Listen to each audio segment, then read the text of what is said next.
this is one thing. This is another form of control my ex would do. My ex would come if he was mad at me. He wouldn't talk to me for months. He would come in and would not say a word to me. It would be like I'm talking to him, not a word he would talk. Welcome to the Call by God podcast with Adney Godet and myself, Nixon Sylvain. This show is about dialogues of biblical characters and testimonies of Christians who submitted to the will of God. Each week, we bring on one guest so that they can share their story of how they were called by God. I hope this show inspires you. Enjoy. Hello and welcome, world, to the Call by God podcast. I'm yours truly, Brother Nick, and I'm here with Sister Adney. And we have a special guest. Well, she's been here before. She's not a stranger. Sister Elizabeth Stewart Williams. Welcome to the show again. Thank you again for coming on. We welcome you. We enjoyed your presence. And we thank you for saying yes Amen. To another call. So we appreciate you. Before we dive into your episode, Adney and I were so intrigued by your episode. I mean, you shared so much nuggets with us. First of all, you talked about your call. You talked about when you was called by God at 10 years old. And in my mind, I know when people are brought into the body of Christ, we know that a servant is not greater than his master. Whatever that Jesus Christ went through, we're going to go through too. Because Jesus Christ was God and he was this good man just walking here on earth, just talking about the gospel, healing folks and doing all the good works. But I know that when Christians say yes to the gospel, we know that Satan is interested because it's like we become a target. So Satan is interested in pulling us back in to his family. So I pose a question to you. I mean, because I just looking at your whole resume, your whole life, you know, all these ministries that you're involved in, Precious Jewels, Liz, Yvonne, Dispute Resolution Services, and you are the founder of I Am Pro Se. So I said, hold up, how did all this stuff come about? And you took us way back. I know we talked about going back to the future, and it was good that you brought us way back, because it's one thing just to share your story, but it's one thing to kind of like highlight the origin of how everything came about. Because I know for a person that been saved this young, as I mentioned, you had to go through some stuff. And as we go through stuff, we know as we go through stuff in life and even in ministries, we know we continue to evolve and grow. So I know you're doing some powerful things, but I know the last time you was on, because this whole month is dedicated to you to bring awareness to domestic violence. But I know we left off of your story when you started talking about baby number 1. So kind of like walk us through and take us back to that place where you once were in that abusive relationship and baby number 1. First, thank you. It's an honor to be here. So to just dive right in, and I want to make sure that there's an understanding, like domestic violence, many times, it doesn't just abruptly happen, right? There are steps that come with that. And one of the main are a huge step that came in my situation.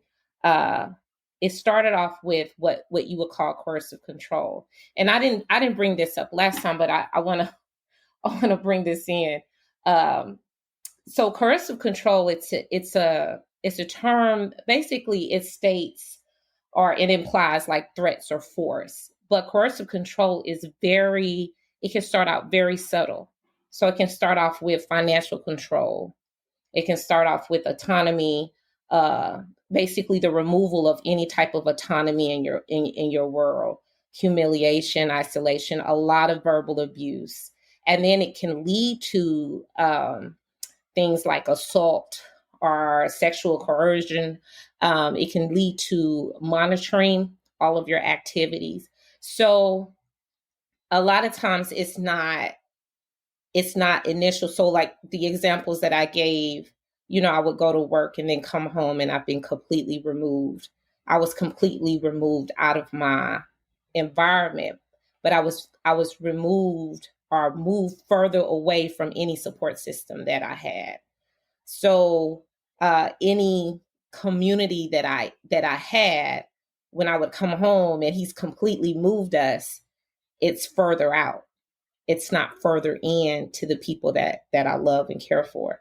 So in moving, God allowing the baby to come forth, it was actually at a time where I literally found out that I was actually being abused. And this is how God works.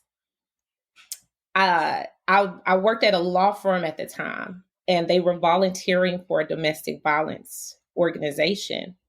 And we had to complete these. In order to be a volunteer, you had to kind of go through the process of what a survivor goes through.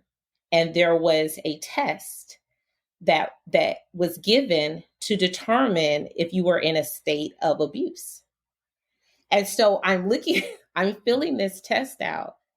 And in this test, it's literally telling me, does he cuss at you? Does he, like, you're answering these questions and you're going at the bottom, and then there's a tally, and then there's a number that's given of if you need to stay, if you just need referral services, or if you need to run.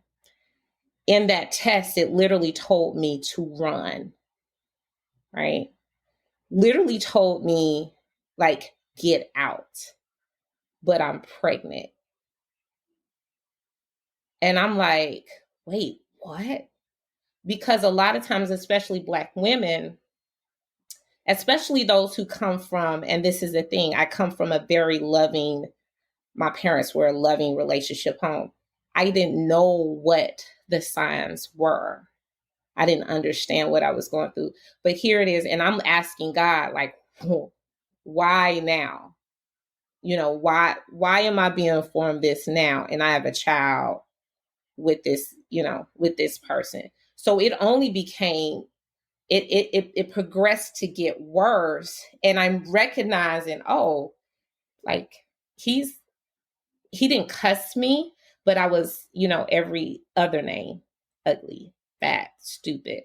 I was every other adjective that you could think of.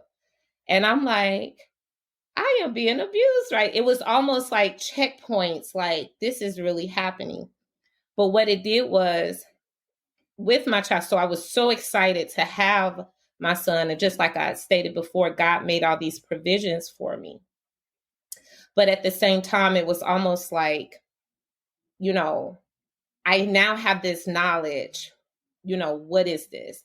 But I began to make plans in my head, like, if this doesn't get better, if, and the attempt was, we had already been to counseling. We had already, at the time, he had stopped going to church with me. I was already in my head, like, okay, I'm going to have my child start researching, going to law school, right? So I start researching certain things anyway. And then moving forward, having the child, I had no idea the emotions that would come with it. So here it is. I had my son, which was the best. That was like the best thing in the world.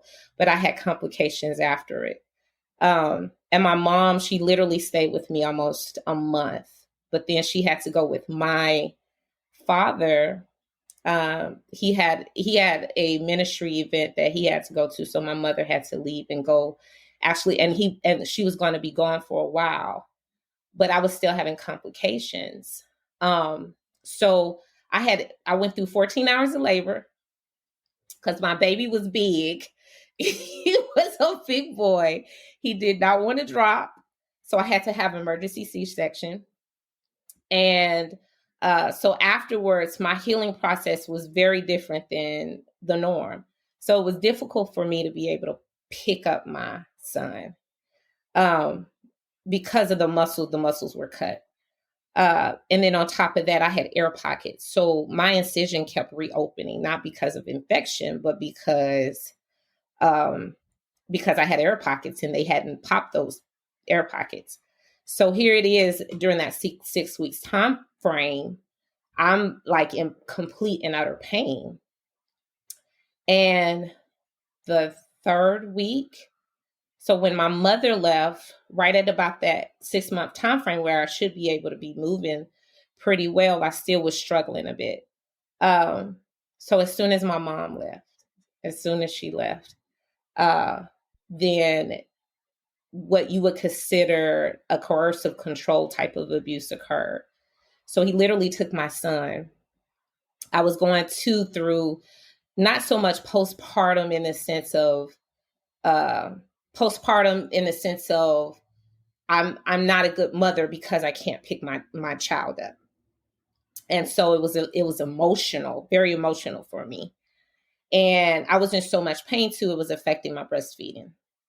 So I was going through all of those feelings. And what he would say is, you should kill yourself. Or I'm gonna have to put you in a mental hospital because, you're just not talking. Because I would cry. I would cry because it was so difficult to just be able to I could pick him up from the side, but like pick him up, frontal to me was difficult. Well, I'm still open. And what he did was my son was, right at 6 weeks, he didn't tell me he was taking my son. He took my son, he took him back home to his family, which was like 2.5 hours away. And he didn't tell me. And then he left. So here it is. I'm like, where is my child? Like, what is going on? I woke up to them being gone. I got in the car, drove myself to try to go where I thought my child would be, which was with his mother. She calls him on the phone because I'm like, give me my baby. Like, give me my child, right? I'm open. Like, my wound is open. And he's literally on the phone. He's like, Mom, she doesn't want us to have him. This is how he's talking. And he's my husband. And he's talking with his mother in that manner. But then I shouldn't have been surprised, because even before I had my son, I have to tell this incident really quick. Even before I had my son, which these are indicators of, are the realization when it finally just settled. I am in a loveless place. I was pregnant with my son. So before just going back, I have to tell this. I was pregnant with my son. Now, during my whole marriage, God blessed me never to run into any of my exes. Okay. My exes loved me. Not a question. The only reason why there wasn't a moving forward with my exes is because they did not have a genuine desire to follow God. That was the issue. The issue was, I would never hold anything over someone and say, you must do this or you have to do this. I respected people where they were. And then if they weren't in that space, then I would say, hey, it's not going to work because I'm going to frustrate you because I love God. You don't love God? Y'all know that song. So I mean, love God, right? So all my exes, friends, like, cool, they understood me, but there was a genuine, honest, just love, care.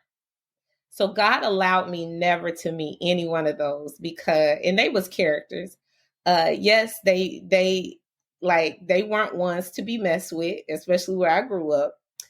And God blessed me. So he was actually one of my first boyfriends. He had just because he was living that life. He got out of prison. And he had called my best friend and he asked my best friend, hey, give me her husband's number. And I'm literally about to drop this baby any day. And she called me. She said, can I just give him your husband's name? I told him you were married. You're good. I was like, yeah, So my husband is sitting on the couch playing a video game. And he calls. So my ex-boyfriend calls my husband and tells my husband, put my wife on the phone. And so my husband puts him on speaker. He said, say that again. He said, man, you heard me. I said, put my wife on the phone. He said, you ain't got no wife over here. My husband is talking to him. And I said, so I'm like, I said in my spirit, I was like, this joker better not give me the phone. He better not give me a phone. I'm rubbing my belly. Our son is in me, and I'm looking at him. So my ex, my ex who's on the phone said, man, let me tell you, the only reason why you're there is because I didn't understand who she was. But I understand now. I'm out. He said, matter of fact, give me your address. He said, I'm going to come pick him up. I understand she's pregnant right now. But I'll make sure he knows that you are the father. But I need to come get her. So I'm sitting there and I'm looking. So my ex-husband is pacing, and I'm like, because who I dated before him would have given him the address and waited. They would have waited outside, like, please come through, right? He's pacing, and I'm on the, he said, and so my ex on the phone is just ripping him. Give her the phone. They're like going in. He hands me the phone. And that moment I said, and so I get on, and he said, what kind of punk did you marry? And I told my ex, I said, my ex-boyfriend, I told him, I said, hey man, you can't call here. You being disrespectful. And the place that I went was, I know God wouldn't be pleased. Now my carnal feeling was, here's the address, come get me. But I was like, would God, in that moment, would God be pleased? And he was like, and my ex knew, my ex-boyfriend knew. He was like, I knew you wasn't going nowhere. He was like, you need some money? You need me to bring you anything? Like, he said, man, he's sorry.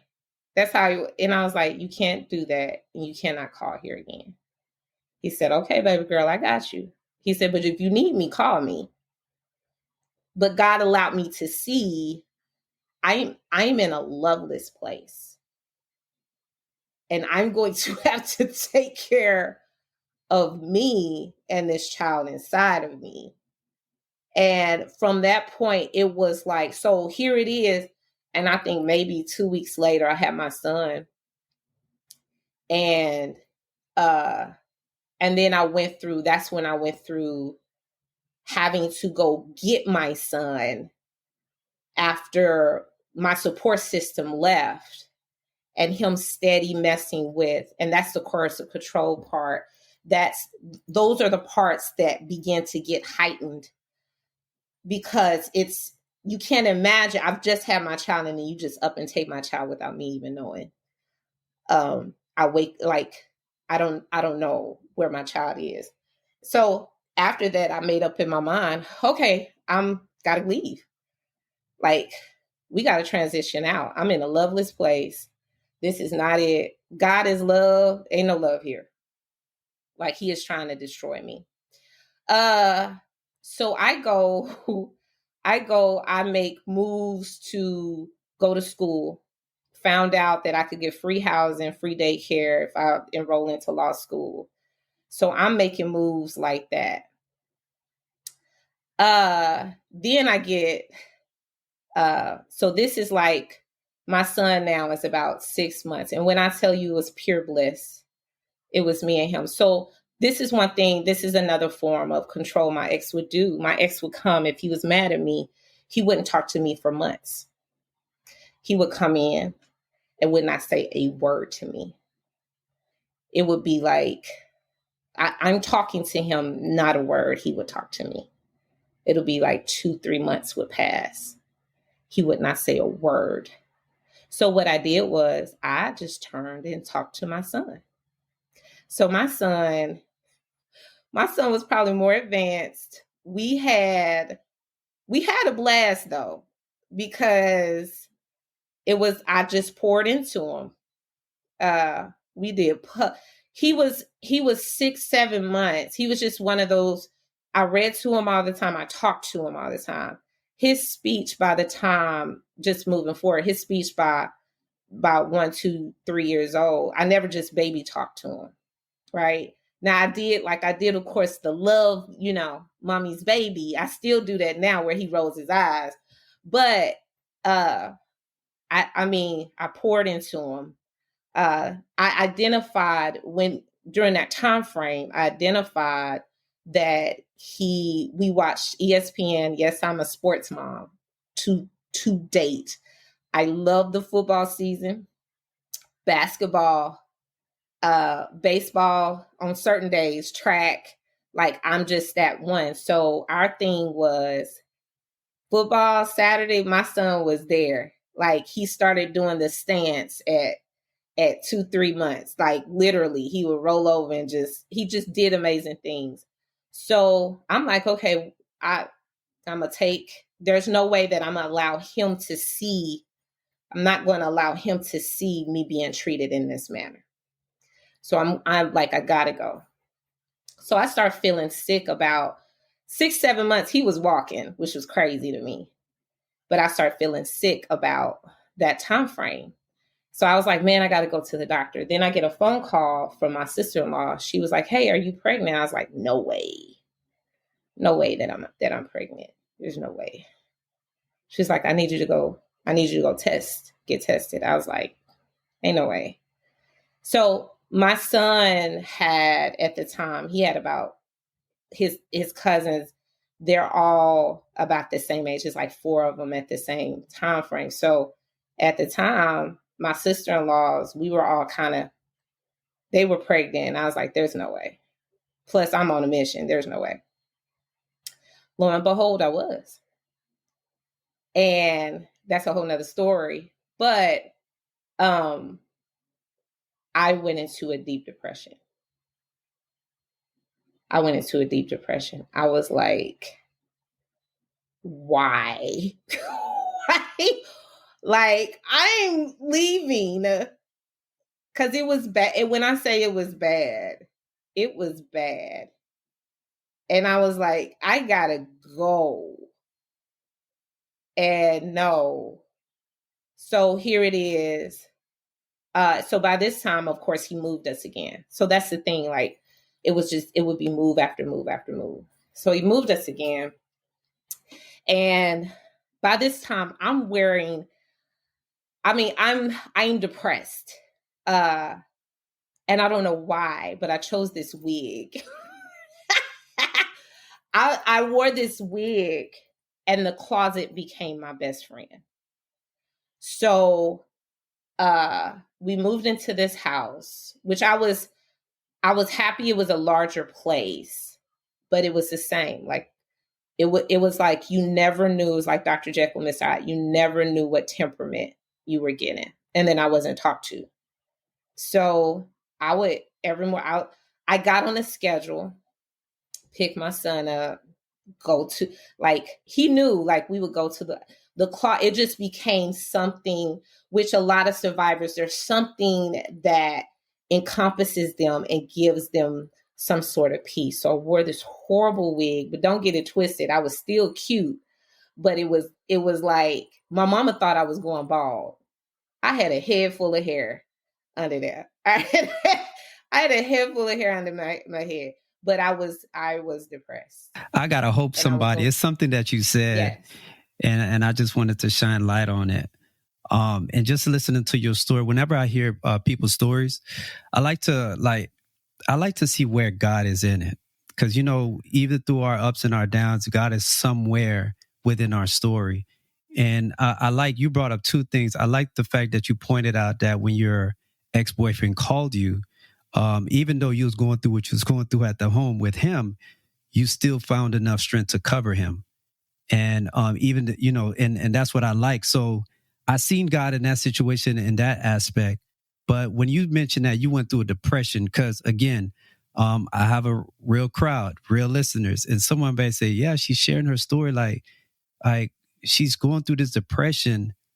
Like, where's God, isn't it? How did you find that source of encouragement to continue to persevere and keep going? So that's what I want to ask you. Like, I know you mentioned that you was depressed because it sounds like you're in a dark place right now. You're going through a lot within the home. So how did you find that source of encouragement? I know you had your son, you're talking to your son, But I'm talking about, I want to hear some of the things that you did spiritually to uplift yourself.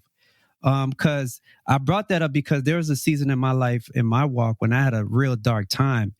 And then I had to find different sources, spiritual sources to encourage me during my dark time. So I want you to share that with us. When you was depressed, what was some of the things that you did to uplift yourself spiritually? So definitely, so everything was a fight.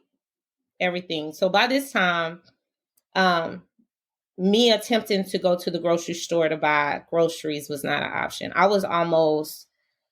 It was like I was stuck at home a lot. Unless he said, hey, let's go to his family's home. But it was like I was stuck. My saving grace, which I believe everybody should have someone who loves them so much and that's so connected with God that they can see what's happening in your world without you saying a word. My mom would just pop over. My mom would fill the refrigerator when we didn't have, he would be gone maybe a day and a half and then come back due to his job.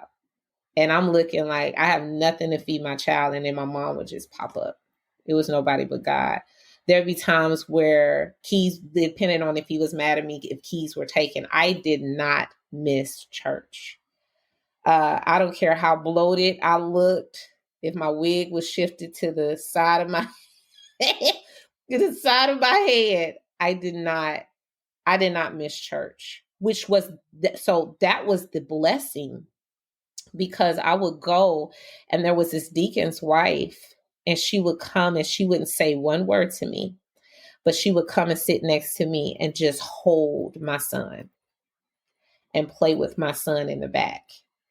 And that moment, I get emotional thinking about it. She didn't say it. And she's pivotal, like she's a pivotal part of my life after having my second child.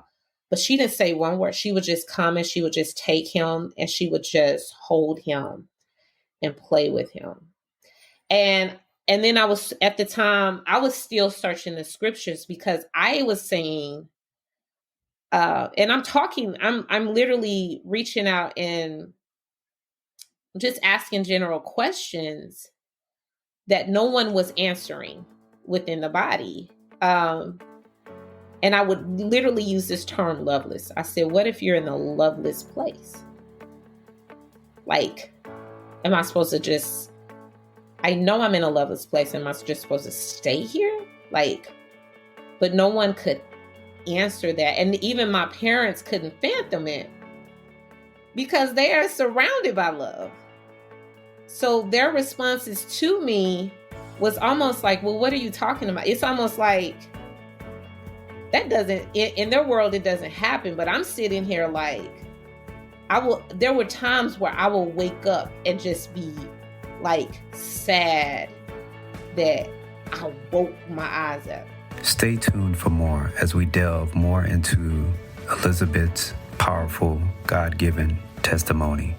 See you next week. That's it for now. But before we go, please continue to listen, subscribe, and share our podcast. Also, if you want to support our show, please scroll down to the bottom of the show notes and click on the link that says Buy Me a Coffee. We would greatly appreciate it. Thank you for listening. And remember, God is good all the time, and all the time, God is good. And also, Jesus Christ loves you. Thank you.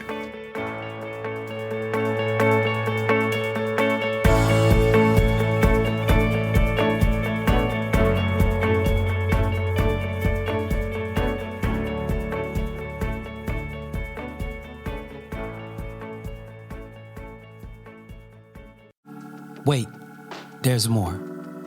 What if today was your last day on earth? Would you be ready to meet your Maker? Well, Jesus Christ has given us the good news. He told his disciples in Mark 16:15-16, and he said to them, "Go into all the world and preach the gospel to every creature. He who believes and is baptized will be saved, but he who does not believe will be condemned." Jesus Christ has instructed his children to share and preach the gospel, which is the good news, which means that Jesus Christ came and that he was sacrificed, he was buried, and he rose on the third day. By believing and by repenting and confessing and being baptized, you will be saved. So it is your choice. Jesus Christ will not force you. You've heard the message, you heard personal testimonies, but this is your opportunity to give your life to Christ. Don't wait until tomorrow, because tomorrow is not promised. So I hope you submit to the will of God and give your soul to Christ.